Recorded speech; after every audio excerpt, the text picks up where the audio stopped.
ইনশাল্লাহ আগামী 5 বছর আমরা 20,000 কিলোমিটার খাল খনন করব।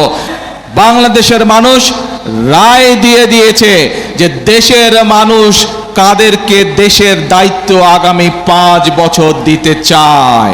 যে সকল কৃষক ভাইদের 10,000 টাকা পর্যন্ত কৃষি ঋণ আছে, সেই কৃষি ঋণ সুদ সহ আমরা মওকুফ করব সরকার গঠন করলে।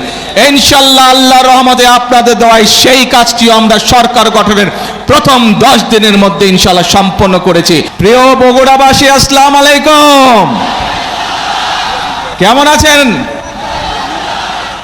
আলহামদুলিল্লাহ। প্রিয় বগুড়াবাসী, আজ প্রথমেই আল্লাহর দরবারে আমি শুকরিয়া আদায় করছি, কারণ আজ থেকে প্রায় 2.5-3 মাস আগে আমরা এখানে একটি জনসভা করেছিলাম, নির্বাচনী জনসভা। সেই নির্বাচনের জনসভার দিনে এরকম মাঠ কানায় কানায় পরিপূর্ণ ছিল। সেই নির্বাচনটা কেমন করে হয়েছিল কম বেশি সারা দেশের মানুষ জানে। বিগত 1 যুগেরও বেশি সময় ধরে এই দেশের মানুষের বাক স্বাধীনতা হরণ করা হয়েছিল, সকল প্রকার রাজনৈতিক স্বাধীনতা হরণ করা হয়েছিল তাদের ভোটের অধিকার। 1 যুগেরও বেশি সময় ধরে বিএনপি সহ বাংলাদেশের সকল রাজনৈতিক দল যারা গণতন্ত্রে বিশ্বাস করে, বাংলাদেশের মানুষের ভোটের অধিকারে বিশ্বাস করে, সেই দলগুলো ধীরে ধীরে আন্দোলন গড়ে তুলেছিল এবং 2024 সালের 5ই আগস্ট সমগ্র দেশের ছাত্র জনতা সহ সকল নারী পুরুষ সকলে রাজপথে নেমে এসেছিল এবং সেই দিন স্বৈরাচার পালিয়ে যেতে বাধ্য হয়েছিল এই বাংলাদেশ থেকে। প্রিয় ভাই বোনেরা, বাংলাদেশের মানুষ তাদের হারিয়ে যাওয়া ভোটের অধিকারকে প্রতিষ্ঠিত করেছে। বাংলাদেশের মানুষ তাদের কথা বলার অধিকার যা কেড়ে নেওয়া হয়েছিল 1 যুগের বেশি সময় ধরে, সেই অধিকারকে আবার বাংলাদেশের মানুষ প্রতিষ্ঠিত করেছে। প্রিয় বগুড়াবাসী, বাংলাদেশের মানুষ দেখেছিল সেই 1 যুগ সময় ধরে যখন মানুষের ভোটের অধিকার ছিল না, কথা বলার অধিকার ছিল না, আমরা দেখেছিলাম কিভাবে দেশে কথা বলেছিল উন্নয়নের, কিন্তু উন্নয়নের নাম করে, মেগা প্রজেক্টের নাম করে কিভাবে সেদিন মেগা দুর্নীতি করা হয়েছিল। বাংলাদেশ থেকে এই দেশের মানুষের লক্ষ লক্ষ কোটি কোটি টাকা কিভাবে বিদেশে পাচার হয়েছে দেশের মানুষ দেখেছে সেটি। প্রিয় ভাই বোনেরা, বিগত ফেব্রুয়ারি 12 তারিখে এই দেশের মানুষ তাদের ভোটের অধিকারকে প্রয়োগ করেছে। যেই অধিকার কেড়ে নেওয়া হয়েছিল, ভোটের অধিকার প্রয়োগ করার মাধ্যমে বাংলাদেশের মানুষ রায় দিয়ে দিয়েছে যে দেশের মানুষ কাদেরকে দেশের দায়িত্ব আগামী 5 বছর দিতে চায়। এবং 12 তারিখের নির্বাচনে বাংলাদেশের মানুষ পরিষ্কারভাবে বাংলাদেশ জাতীয়তাবাদী দলকে আগামী 5 বছর দেশ পরিচালনা করার দায়িত্ব দিয়েছে। প্রিয় ভাই বোনেরা, নির্বাচন হয়েছে, নির্বাচনের আগে দিয়ে আমরা বলেছিলাম দেশের মানুষকে যে কিভাবে আমরা যদি দায়িত্ব দেয় দেশের মানুষ, তাহলে আমরা কিভাবে দেশ পরিচালনা করব। আজকে এই বগুড়ার গাবতলীতে আমরা ফ্যামিলি কার্ড বিতরণ করে এসেছি। দেশের মানুষের সামনে প্রতিশ্রুতি দিয়েছিলাম যে বিএনপি যদি সরকার গঠন করতে সক্ষম হয় আল্লাহর রহমতে, তাহলে এই দেশের মায়েদেরকে স্বাবলম্বী করার জন্য আমরা ফ্যামিলি কার্ড চালু করব।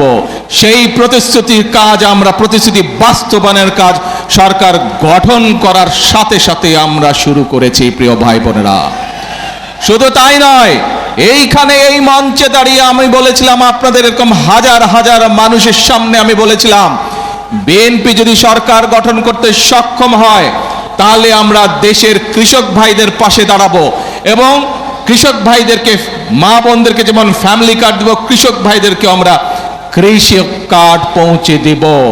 প্রিয় ভাই বোনেরা, সেই কাজেরও বাস্তবায়ন আমরা শুরু করছি পর্যায়ক্রমিকভাবে। শুধু তাই নয়, এই মঞ্চে দাঁড়িয়ে আমি আপনাদের সামনে বলেছিলাম বাংলাদেশ জাতীয়তাবাদী দলের পরিকল্পনা ছিল আমরা যদি সরকার গঠনে সক্ষম হই তাহলে যে সকল কৃষক ভাইদের 10,000 টাকা পর্যন্ত কৃষি ঋণ আছে সেই কৃষি ঋণ সুদ সহ আমরা মওকুফ করব সরকার গঠন করলে। ইনশাআল্লাহ আল্লাহর রহমতে আপনাদের দোয়ায় সেই কাজটিও আমরা সরকার গঠনের প্রথম 10 দিনের মধ্যে ইনশাআল্লাহ সম্পন্ন করেছি, যার ফলে সারা বাংলাদেশে 12 লক্ষ কৃষকের ঋণ মওকুফ হয়ে গেছে সুদ সহ। প্রিয়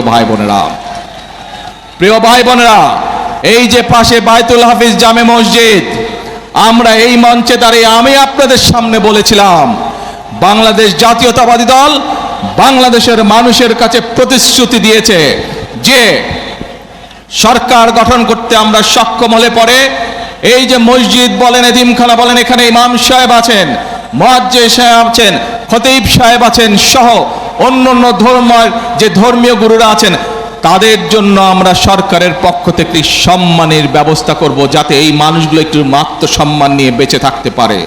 প্রিয় ভাই বোনেরা, আপনাদের দোয়ায় আল্লাহর রহমতে আমরা ইনশাআল্লাহ সেই কাজটি আলহামদুলিল্লাহ বাস্তবায়ন করতে সক্ষম হয়েছি।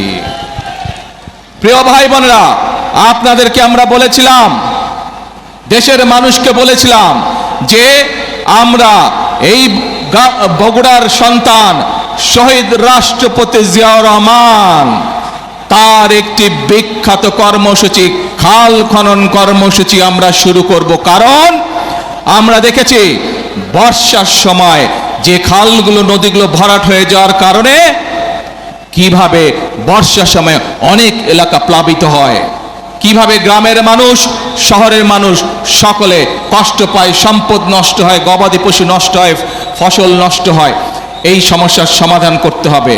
আমরা দেখেছি কিভাবে গ্রামের বিভিন্ন জায়গায় এমনকি বর্ষার সময় অনেক জায়গায় খরা চলে মানুষ পানি পায় না, কারণ খালগুলো সব ভরাট বা বন্ধ হয়ে গিয়েছিল, নদীগুলো ভরাট হয়ে গেছিল।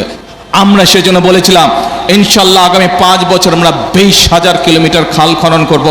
আপনাদের কাছে যে প্রতিশ্রুতি দিয়েছিলাম সেই খাল কাটার প্রতিশ্রুতির কাজও আমরা বাস্তবায়ন করেছি, সেই কাজও আমরা শুরু করেছি। প্রিয় ভাই বোনেরা,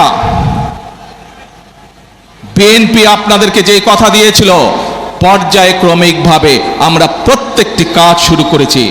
যে কটি পরিকল্পনার কথা, যে কটি কাজের কথা আপনাদের সামনে তুলে ধরলাম, যে কাজগুলো আমরা শুরু করেছি, এই প্রত্যেকটি কাজের সাথে এই দেশের খেটে খাওয়া মানুষের সম্পর্ক।